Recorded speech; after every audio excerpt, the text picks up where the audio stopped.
minds are so powerful that what we focus on reverberates through every aspect of our lives. So why not see what happens when we put our attention on all the good things people are doing? Join me for the good with Teresa G as we start a ripple effect by focusing on all the greatness in the world.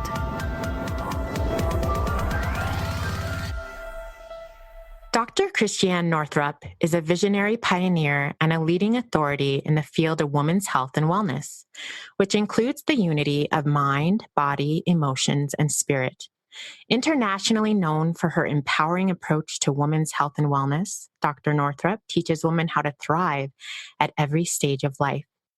Dr. Northrup knows that the key to vibrant health on all levels is within us, our inner wisdom. She says, when we find the connection between our thoughts, beliefs, physical health, and life circumstances, we find that we are in the driver's seat of our lives and can make profound changes. Nothing is more exhilarating or empowering. Yay! Welcome, Dr. Northrup. Oh my goodness. I can't tell you how super excited I am to have you here, because you're on like my wish list of top 10 people that I want to interview. I love it. I love it. That's perfect. All right. Good to be here. Let's start way back when. What inspired you to become an OBGYN? I saw a birth when I was in med school, and I suddenly was overcome with two things: absolute joy and absolute sorrow. It was the most like pain-filled joy, joy-filled pain, and I nearly fell to the floor from being so moved by it. And the nurse was yelling at the med student who had let go of the umbilical cord with the clamp, so that thing's spraying around the room like a mini fire hose. And I'm thinking,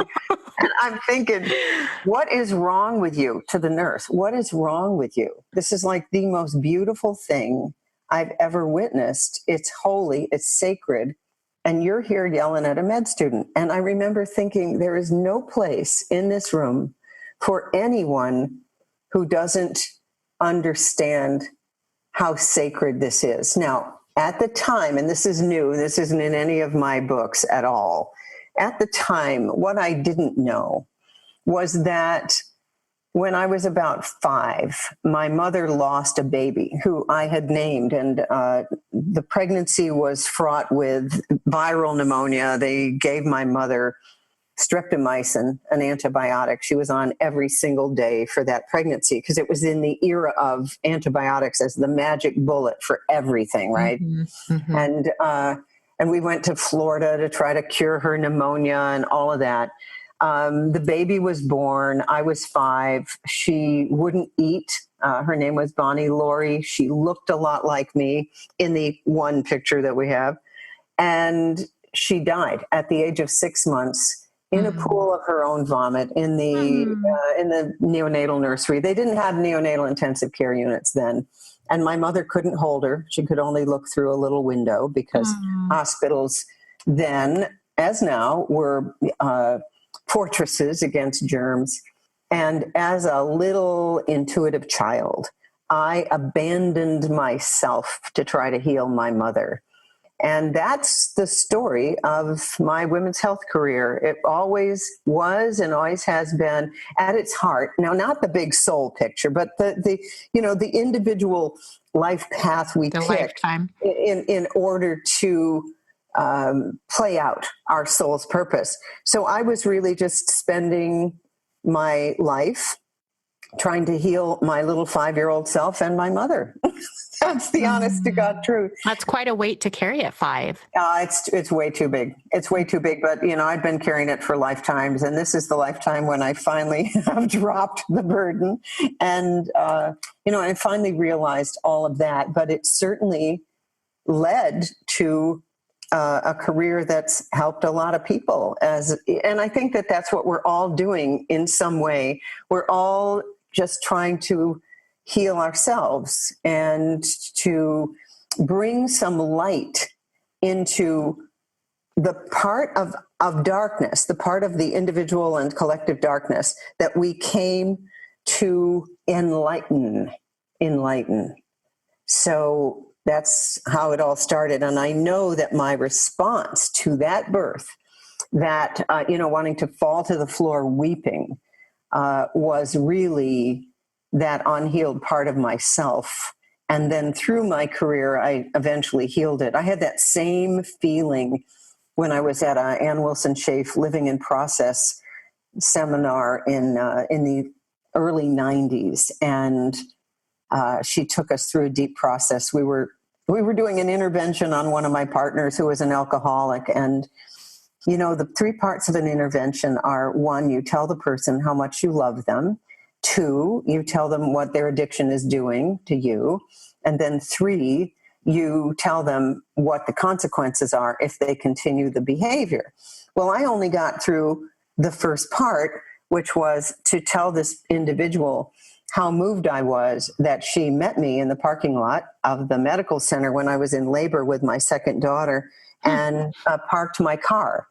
The getting any support or love from a woman, especially a colleague, was so rare that it just moved me to tears. And I hit that mat and I wailed for an hour. I was in touch with the pain of all women, not just mine, not just my mother's, but all women. I was in that same place. And then I knew that I came this time around to bring joy to that pain of all women. That seems to be your mission, is to help women process through their pain that is holding them back, either physically, mentally, emotionally, spiritually. Yeah, that's exactly it. And of course, you cannot help someone through their pain until you transform your own. Mm-hmm. And then when you transform your own, you have a very different point of attraction. And so, at this point, I don't want to go backward into wallowing in that pain with anybody, but I sure know how to throw a rope down into that hole. They can either climb up the rope or not, their choice. I love that. And I personally feel like a lot of your shows, a lot of your blogs, a lot of your segments have been ropes for me in certain times in my life. I'll turn you on, and it's often, divine intervention in a way, because you'll be talking about something that is just perfect for what I'm going through. And often I'll walk away uplifted and feeling more of a connection to my spirit, which is so healing overall. And I just have to applaud you for that, by you using all these different tools to offer the ropes to people all over the world. Oh, thank you. That's been the biggest compliment ever for me, for my work. And that is like when someone would read Women's Bodies, Women's Wisdom, or you've now extended that to, if you hear me, with a podcast, that it helps you remember something about you that you always knew, but rarely had heard a doctor articulate it. And so I see that as my role, as my mission. But I'm not doing it on purpose, actually. It just kind of is there. And so therefore, like the latest book, Dodging Energy Vampires, or the Netflix show, Wild Wild Country, about Rajneesh, I'm so aware now of how many energy vampires we have had here on Earth as the gurus to whom we have given our power.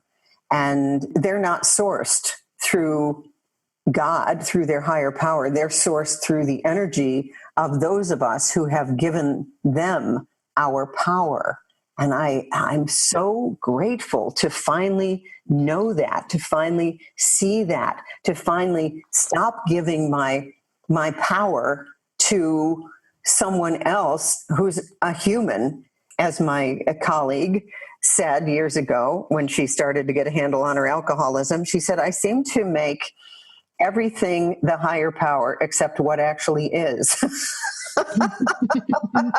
Yes, and we all have done that. We've all done that. I think we can all relate to that. Oh my God, haven't we? Oh my God, haven't we? It's just like, holy cow. And so many times, the people that we worship, that we give all of our energy to, they're not reliable people. They're not good people, but they're so self-assured, often so charismatic, so intelligent, so attractive, that we make them God in our lives, whether it's a doctor or it's a movie star or it's a spiritual guru or someone of that nature. I mean, I'm loving where we are right now in the collective. After the Me Too movement, where all the heads are rolling of all of these people who have been, the latest that I read in the New York Times was the Diocese of Pennsylvania, that has come out about, I don't know, hundreds of priests who've been sexually abusing young people, and there were thousands of them. So finally we are waking up to the forces of darkness that have been keeping people down for centuries. This isn't new stuff with Bill Cosby or Harvey Weinstein. It's actually a collective shift in consciousness. This never could have happened until now. Back in the 80s, when I was seeing what I was seeing and seeing why women had the distress in their pelvic organs and their breasts and so on, my colleagues all said to me, "Oh, you're seeing the crazy women. We only see normal women." Oh, yeah. Right? Yeah.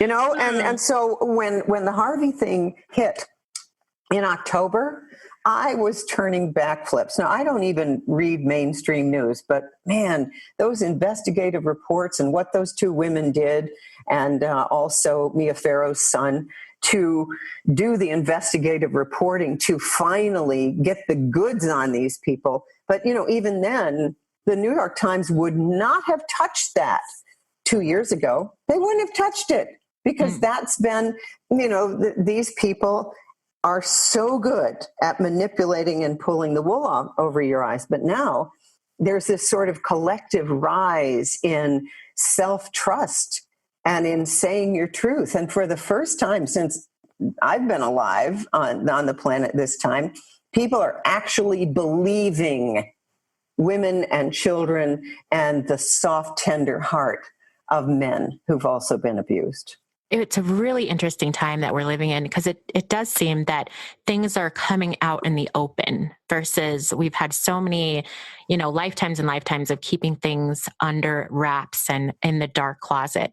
And it seems as things come out in the open, we're being able to clear levels of pain and decades and centuries of pain and find healing in that. Yes, that's what I love about this. So if you were to just look at MSNBC, Fox News, New York Times, Washington Post, the usual sources of what we call reliable information, you would not get the import of what's actually happening because they are the old order. And every one of those organizations has an agent of darkness trying to keep people afraid and angry. And dark forces feed on your fear and your anger. And so notice when you read a certain thing, does this, well, it sort of goes back to Gerald Jampolsky's two questions. You either live in love or you live in fear. But, and now here's the key part. Living in love does not mean that you don't know what's going on. And I think that this is the key, because so many women have been the sort of Pollyanna, oh, it's all good and everything is fine, or he means well, or my favorite, he is acting the way he is or she because of something that happened in childhood. In other words, making excuses for bad behavior with the mistaken belief that only hurt people hurt people. That's, the work of Dr. George Simon, who wrote In Sheep's Clothing.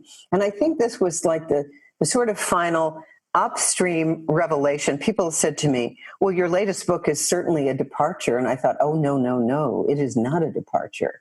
It is as far upstream as I think I could possibly go with healthcare. And, I'm doing a podcast after this one with Sarah Avant Stover, and this wonderful yoga teacher, eating perfectly, doing yoga, all of that, and getting sicker and sicker and sicker. Why? Because she was in relationship with an energy vampire, in her case, a sociopath. And I just posted that link over on my Facebook page because it's a perfect example of how the best of us are targeted by these energy vampires. In fact, I think they're attracted to the best of us. Well, they are because our light, and that's what we're doing on this planet. This is a planet of dark and light. It's contrast.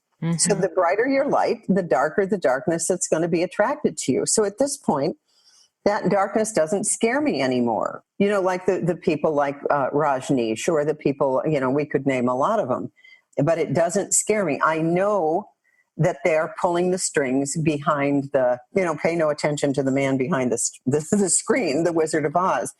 But I don't give them power anymore because I know that the light is winning. The light is winning. And so the darkness is pulling out all the stops. It's trying to make you think that the world is worse than it's ever been. And what is everyone doing? They're focusing on frickin' Donald Trump. Just don't pay attention. Right. And that's just, I always say smoke and mirrors. Smoke and mirrors, folks. But honestly, that's, the mission of this podcast is that, yes, we're focusing on everything that's going wrong. Really, there's so much going right. There is so much going right. Oh, it's so exciting. There's so much going right. People are waking up all over the place. So the collective is changing. Now, you probably know that December 21st, 2012 remember we had the whole thing about that's the end of the Mayan calendar. Life as we know it is going to end. And then everyone woke up on December 22nd, 2012. And it was like Y2K. The world is still here, right? Yes. And so what that meant, and, this is the work of Cryon, channeled by Lee Carroll, and also Greg Braden. All that meant was the ancient prophecies from so many indigenous cultures. If we make it past 2012 without annihilating ourselves yet again, we will be in the new world. And that's where we are. The turning of the ages, Daniel Giamario calls it. But everything, it's darkest before dawn. At 4 a.m., by the way, is the darkest period of the 24-hour cycle. And that's the time when most women actually start their menstrual cycles. They start their periods right at the darkest time. So we can't be afraid. We can't be afraid of the dark. But on the other hand, you can't let it manipulate you. And that's so, for me personally, that's exciting because I finally see it. I was having dinner with some Washington, D.C. intellectuals over the weekend because, a lot of them come to Maine in the summer. And I had asked them, because I didn't want the topic to get into medical care because they all, take Lipitor and do all the things that you're told to do that I never do. So I asked to start the dinner party off like, okay, so what's your favorite movie? And then they started to pan The Shape of Water. And I said, I loved The Shape of Water. I loved it. And this guy, the intellectual, looks at me and he goes, how can a woman of your intelligence like a movie like that? And I looked at him because before I was married, the man I was married to caught me reading a book on angels called Natives of Eternity when I'm in medical school. And he says, how can a woman of your intelligence believe in this kind of thing? Now, the difference was back then, I thought I could change him with my goodness and my angelic qualities. Now I know that's not possible unless he's willing. And so this time when the guy said that, I just raised my hand. I said, I love all of that stuff. I love Queer Eye for the Straight Guy. I am a hopeless romantic, a hopeful romantic, and this is what I love. And for the first time in my life, I just didn't care that I don't fit into that hyper intellectual, left brain dominant place where so many people live.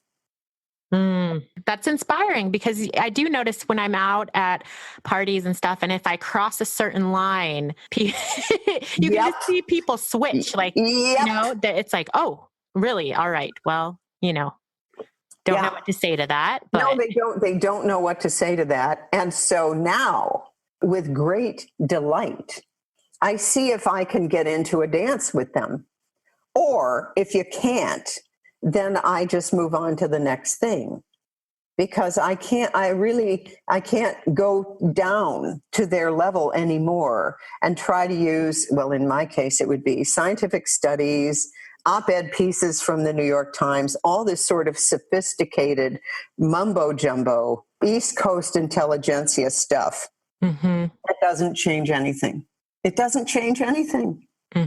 It's mental masturbation, but it's like you keep doing it, but you never get a baby. That's true. That's absolutely true. You just never get that feeling, that warm heart connection feeling while you're doing it. That's right. So speaking of angels, you talk about how you became connected to divine intuition and tools and started recognizing angels at a really young age. And what was that experience? Did you see angels when you were littler? Or? No, I don't see anything. I don't see anything. I don't really feel anything. I just sort of know it. This is such an interesting topic, but let me give you the story, because it really is a very cool story. So I'm like 11 or 12, and I go to babysit for this woman's adult daughter and her children who were visiting. And I see on the table in the living room a cardboard box that's got a book in it, obviously. It's been mailed. And it says Natives of Eternity. That's right on the box. And I opened the mail. I don't do that. I mean, I was this quintessential valedictorian in a small high school good girl. I don't open people's mail. So out comes the book, Natives of Eternity by Flower Newhouse, who was a Christian mystic in Escondido, California, where the Christ Word Ministry was, I think still is. And it gave pictures of the divas of air and fire and water, the divas of the elements, the divas of flowers, the angels of birth, the angels of death, the angels that are around when you make your transition. And Flower Newhouse was a Christian minister, but the pictures had been drawn by a woman who saw the angels. And I was transfixed by this. I was so excited. It was like, oh man, what I've always believed to be true is in fact true. I'm not making this up. It struck a chord in me that was so deep. And I went home and I told my mother about it. And then she called Gretchen Carroll, the woman whose daughter I was babysitting her kids, and they sent me the book. And then Gretchen and I, she was probably in her 70s at the time, we began to get together for brunches that she would make. And then two of us would sit there and we would talk about angels, because she went to the Christ Word Ministry regularly. And so this lasted throughout college. When I was home, I would have brunch with Gretchen and we would talk about angels and all of this stuff. So what a gift. It was such a gift. And also, you see, my mother was excommunicated from the Catholic Church at the age of 13 in 1935 when she was wrongly accused of painting the Blessed Mother's toenails on the altar, which she hadn't done. So, but I mean, think about this legacy, right? Wow. Think about this legacy. My mother didn't do it, but she was different from the other girls. She's working her way through girls' Catholic school, cleaning toilets, doing whatever, because they were poor and her mother stood in bread lines. And the priest made her kneel down in front of the crucifix every day with her arms outstretched for 30 minutes to get her to confess. And she didn't do it. And so finally the priest came to the house and said to her mother, Edna won't confess and she needs to. And my grandmother, God love her, with an 8th grade education, said Edna is an honest child. If she said she didn't do it, she didn't do it. So my grandmother did not throw my mother under the bus. And my mother then looked at the priest who said to her, "You are now excommunicated. You can never come home to the faith again." And Mom said, "Great. If this is religion, I don't want any part of it." Yes. Now, Good for her. who does that in 1935? Oh right? my, this gives me some insight into you too. Well, that's true, isn't it? Isn't it true? Yeah, it's true. Oh, that's an amazing story. Well, wow, your mom. That is so cool. That really is. Yeah. And so, on Sundays, my dad would go to church, to the Episcopal church where I played the organ. And on Sundays, he'd go there and my mother would say, "You go to your church, I'm going to mine." And she'd go out into the woods. I love it. That's my church. That's my church. I love going to all sorts of churches. I mean, I love to experience all different religions, but really my home church is the wild. Yes. And here's the thing. Every single religion is based on the great spiritual truths of all times, every one of them. And it's just when they do the guru thing and get into controlling you, or like the Catholic Church has done for years, give us the money, we'll pray for you and keep you out of hell, which they invented. Because frankly, did you ever see that movie, What Dreams May Come, way back? Yeah, I did. I just can't recall the exact. Well, it was like this. Robin Williams was in it in a dramatic role. Oh, and it had a lot of. He went to all sorts of amazing places in heaven, right? That's right. He went, but he went down to hell to fetch his wife, the children had been killed in a car accident, and so his wife went down to hell. And I think that is a depiction, absolutely, of a place in the morphogenic field where there's kind of endless darkness, endless grief, endless suffering. That's not really a place other than in the collective unconscious. And we go there when we are hopeless and helpless and can't seem to get out of our own way. But it's the job of each of us to transform our individual darkness into light. And there's no question that I had a leg up on that because of a mother who said, "If this is religion, I'm not buying it." Last time I heard, God is love. So I don't understand this kneeling in front of the crucifix until I confess. And by the way, I just learned this. The Office of the Inquisition still exists in Lima, Peru, run by the Dominicans. Yeah, now these dudes, they killed 9 million women. It's still exists currently? We still have an Office of the Inquisition. Hello. Wow. Yeah, and I learned that when I was in Chile working with Alberto Deloldo, who wrote One Spirit Medicine. Yes. A wonderful man. And he said when the conquistadors came to South America, the Mayans went to greet them. This was a great story. They handed the Mayan leader the Bible, and he said, "What's this?" And the Spaniard said, "It's the Word of God." So the Mayan leader holds it up to his ear and says, "I don't hear anything." And they said, "So when did God last talk to you?" And they said, 2,000 years ago. And the Mayan guy goes, "Well, God talked to me this morning." And then, then throws the book down, just throws it down. Like, what kind of God is this? What kind of God is this? So I think that's the question we're all asking. What kind of God are you actually worshiping and communing with? And as women, we know, do you remember that book way back, Susan Griffin? It was called Of Woman and Nature, The Roaring Inside Her. Yes, I read, my mom had that book. Yes, yes, Yep. yes. And here's the thing. So we've got women like you who had mothers like me. And so now that's how consciousness changes. It's slow. It's slow. The biblical story of Moses freeing the Hebrews from the Pharaoh's rule in Egypt, and they wandered in the desert for 40 years, right? Mm-hmm. Mm-hmm. Dr. Dorsey Cohen, with whom I worked for years, said that is just a symbolic number. 40 years is 2 generations. So a generation is about 20 years.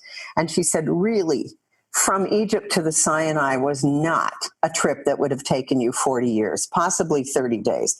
It is symbolic of how long it takes for people to get a new consciousness into their tribe.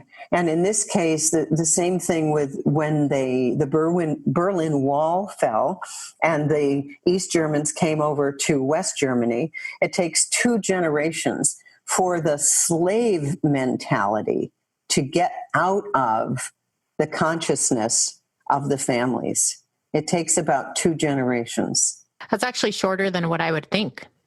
Yeah, right? Mm-hmm. Right?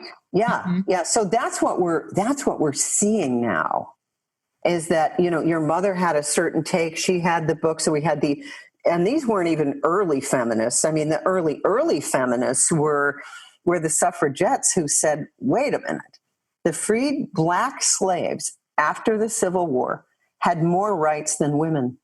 They had more rights than women. And so that's how the feminist movement started. And then that took a while because the Civil War ended, in 1865. And then we didn't get the right to vote till 1920. And that right to vote was from one vote, where a guy's mother said to him, vote for suffrage, please. And at the last minute, he changed his vote. So here we are. And now we're building momentum. There's a thing called a log linear curve, and you've all seen this, where time's going along and time is on the bottom part of the graph, and then the effect is on the longitudinal thing. And you go along, boom, you reach critical mass. Mm-hmm. And then the curve goes way up. That's where we are right now, is this exponential growth. That's what we're in with consciousness right now. I totally I feel it. I can feel it. I've been saying that to people for quite some time. And people say it to me often. And I've noticed that empaths and light bodies and people who are working with their light and letting go of the darkness, we're attracting each other. And it's not, now we even have the internet, and it's like, even on my, on my Facebook page or on the Good with Teresa G's Instagram, people are messaging me all the time. And I'm just like, oh, wow, you are definitely a soul sister, a soul brother.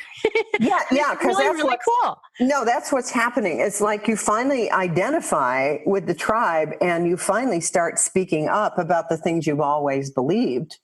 And as each of us does that, like I've done it, with the hyper intellectual from Washington, D.C., right? Mm-hmm. As I just raise my hands in victory and say, yeah, I loved that movie that you think is so sappy. Yeah, because you don't want to feel, but I do. And as each of us has the courage to do it and embrace it with ebullient joy and love for them, including them, right? Then everything changes because you had the courage to speak up. I mean, I've been speaking up about what people didn't want to hear for a very long time, for decades. Finally, I feel like, my work was scaling an unmarked peak in the dark without a headlamp with a pickaxe. Now we've got my daughter's generation and you coming along, putting in some shrubbery and landscape lighting. But, each time you do it, it makes it easier for the next person. And that's why we're in this exponential growth where people are just waking up all over the place. And guess who's going to be the last to know? The frickin' mainstream media. Yeah, they will, because they're just have they have blinders on. They're working in their tunnel. Yeah, that's right. And you're working. And here's the other thing. Now, this was cool. Lee Carroll came to Portland, Maine, who channels Cryon, and he told us that he works with 5 different generals at the Pentagon who are light workers. Oh, wow. Right? Wow. Right? He has spoken. Lee Carroll has channeled Cryon at the United Nations 8 times. Wow. So yeah. That's good news. Isn't it? You're never going to hear that. You will never hear that in the New York Times.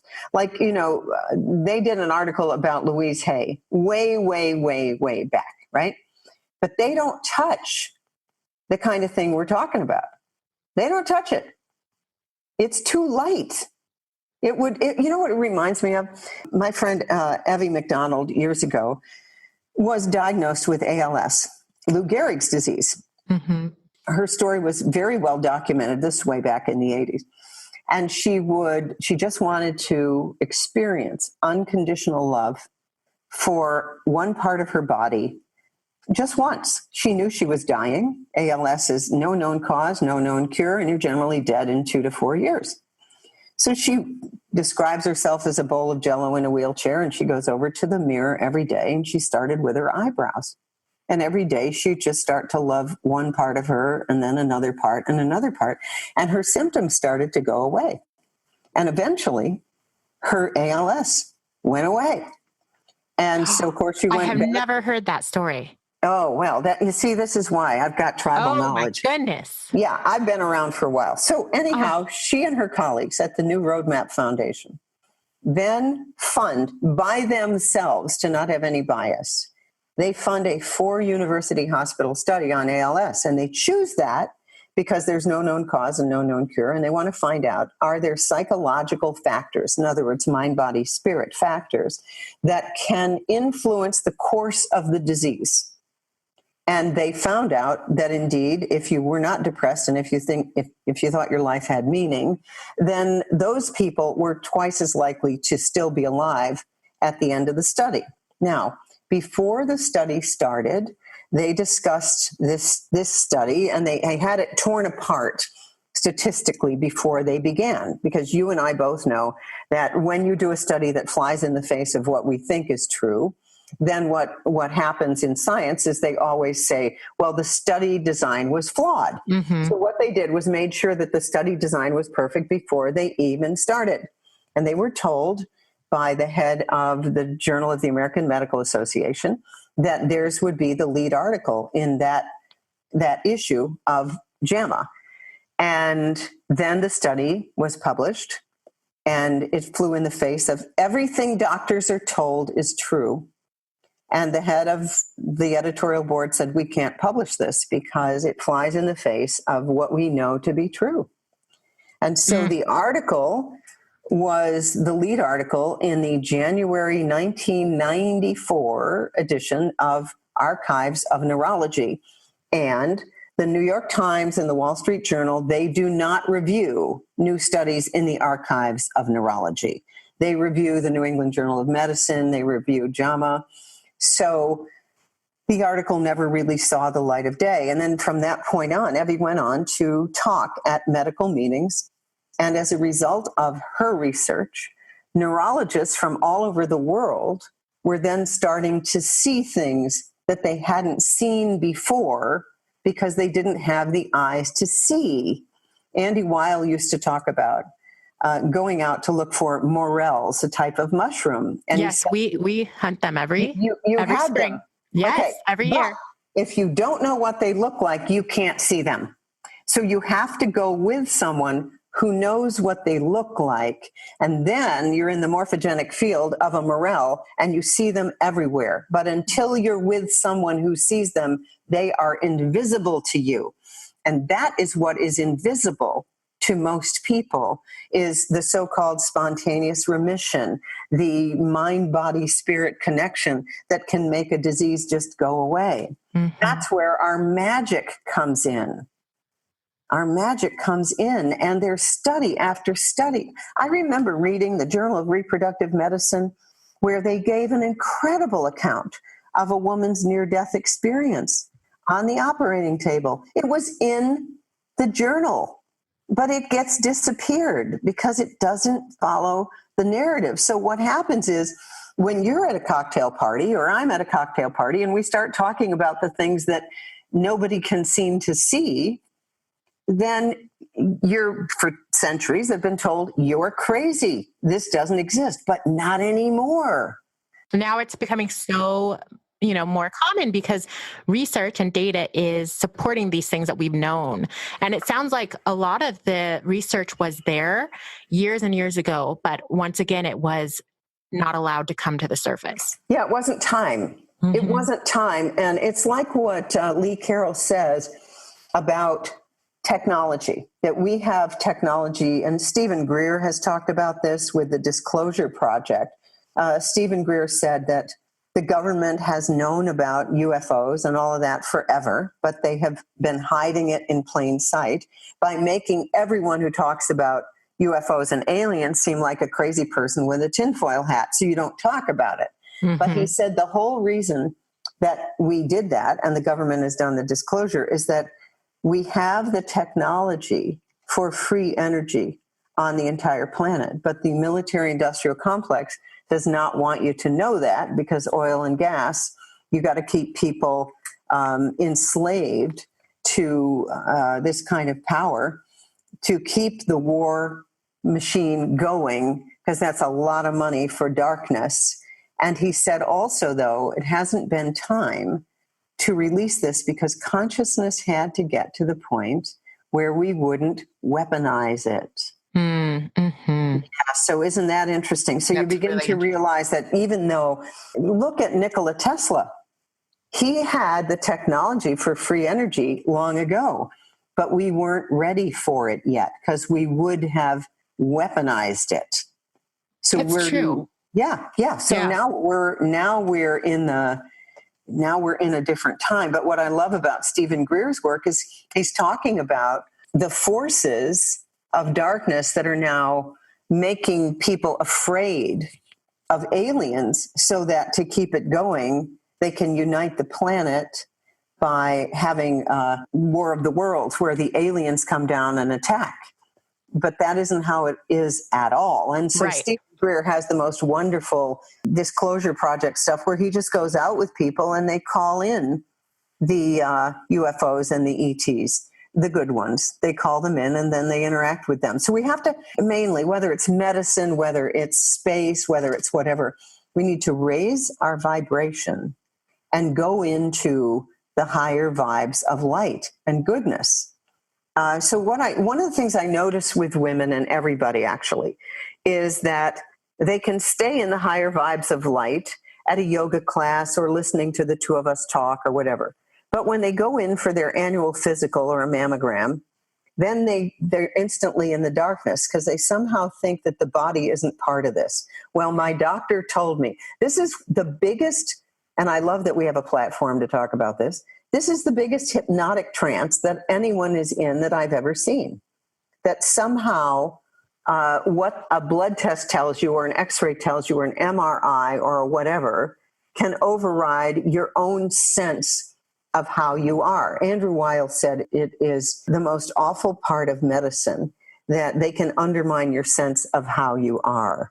And so medicine is based on obsolete Newtonian physics. And it's good for many things, particularly accidents and orthopedic surgery where you need a new hip or a new knee. But in terms of the other stuff, the average 65-year-old is on 6 prescription drugs. It's unbelievable. Oh my gosh. Yeah. And what about the average mom? I mean, I don't even know the statistics, but there is so many mommies on antidepressants. It's just like given across the board. That's how... I've been in large groups with a lot of moms that just had babies, and a lot of them are suffering, and a lot of them don't want to go on antidepressants. But that's the first option that they're given, and they're pushed. They're pushed. The antidepressants are pushed. I was just blown away when I was in postpartum and meeting all these moms that had just started antidepressants. Oh, it's just it. Okay. So my good friend is Dr. Kelly Brogan, who wrote a book called A Mind of Your Own. I love her book. Yeah, right. Right. And so Kelly had her radicalization was childbirth. So she used to commit people to Bellevue. She said she was the person who most believed in antidepressant medication. She doled it out like M&Ms, like all other psychiatrists, until she realized, wait a minute, this stops a healing process within us, and it will sort of static your personal growth. And then she found, of course, that these are the most addictive drugs there are, because when you start to wean yourself off them, you get all the original symptoms back. And then you're told, oh, you see, you can You never need it come now. off these. Yes. You need these for Yeah. life. And if you looked at the number of studies that these were based on, and before giving them out wholesale to whole populations, it was like nobody. I mean, I remember when Prozac first came out and I prescribed it for somebody who was a little depressed. She comes back and she goes, you know what? I look out at my car and I see that the tire is flat. But I don't care. Shouldn't you care? Yes, I remember you saying that somewhere. Maybe it was the interview with Kelly, but my gosh. And I totally relate to that because I was put on antidepressants before I had my baby as a teenager. And what I noticed was coming out of them when I finally stopped them was that all of a sudden that I had basically been numbing my intuition. Yes, that's what it does. I mean, Yes. and think about a massive campaign to suck out people's power and people's ability to think for themselves and to act for themselves. You couldn't do a better job. I mean, where you talk women into thinking that their minds and their bodies and their spirits are flawed and they require constant monitoring lest you die. I mean, this is where I see women have been sheep for a long time, systematically. And so I don't blame them, but I do notice, and I don't know if you notice, because here's the thing. If someone is really addicted to being numb and they really want to be numb, then you and I coming in as light is very irritating to them. And I'd like to get that point across to your listeners, is that we think, oh, they don't like me. That's not it. Your light is just irritating to them. And it's important to just understand that you and I can be very irritating to someone who's committed to darkness. They're committed to their path of darkness. And then so I no longer try to get people to like me who don't. I mean, for years, think about it. All the work that I did with trying to give women the information they needed on circumcision. Let's talk about an unpopular stance. Circumcision, my two biggies, circumcision and vaccines. Yeah, I was going to say, those are your two biggies. And I have to say, it takes a lot of guts in this world to talk about those topics. It really does. God. Well, it does. And that's why, having a mother who told a priest where to put it in 1935, has given me the starch, it's given me the bone marrow conviction to do it. And also, in my family, then my brother was born and wouldn't eat. And no one knows why. There was no antibiotics given to my mother during that pregnancy. So he was hospitalized. So this is the next kid. And a nurse in the middle of the night said to my mother, if I were you, I would take him out of here. The doctors don't know what's going on. And my mother and dad, despite my dad's brother and sister were medical doctors, and my dad was a dentist who they made fun of, they signed my brother out against medical advice, something you could no longer do, by the way, because they would have reported my parents to protective services. Right. They would have taken him away. They would have taken him away. And my dad obviously knew how to pass a nasogastric tube because he'd been, doing a lot of oral surgery and worked in a MASH unit during World War II. So they put down an NG tube, fed my brother every hour on the hour for nearly a year until they found a female physician at Women's Medical, which no longer exists. And she did pediatric endoscopy, put down a light and said, his esophagus is so eroded that tube is going to perforate his esophagus. Let's take it out and see what happens. And she did, and fed him by what's called clysis, big boluses of fluid in his quadriceps. And within 2 days, he got hungry and started to eat. We never knew what was wrong with him. At 1 year old, he weighed 10 pounds. My mother was told that he was mentally retarded. I'm going to use that word. I know we can no longer use that word. I know the word is developmentally delayed, like it's coming down the pike sometime soon. It is not. So they told my mother he was mentally defective, and she said she knew that he wasn't, that he was normal. and he's alive now. And he's got a little bit of immune problems with positive rheumatoid factor, but he's perfectly normal, wonderful person in his 50s. When I went to med school to interview at the University of Buffalo, the doctor who interviewed me had been his attending physician.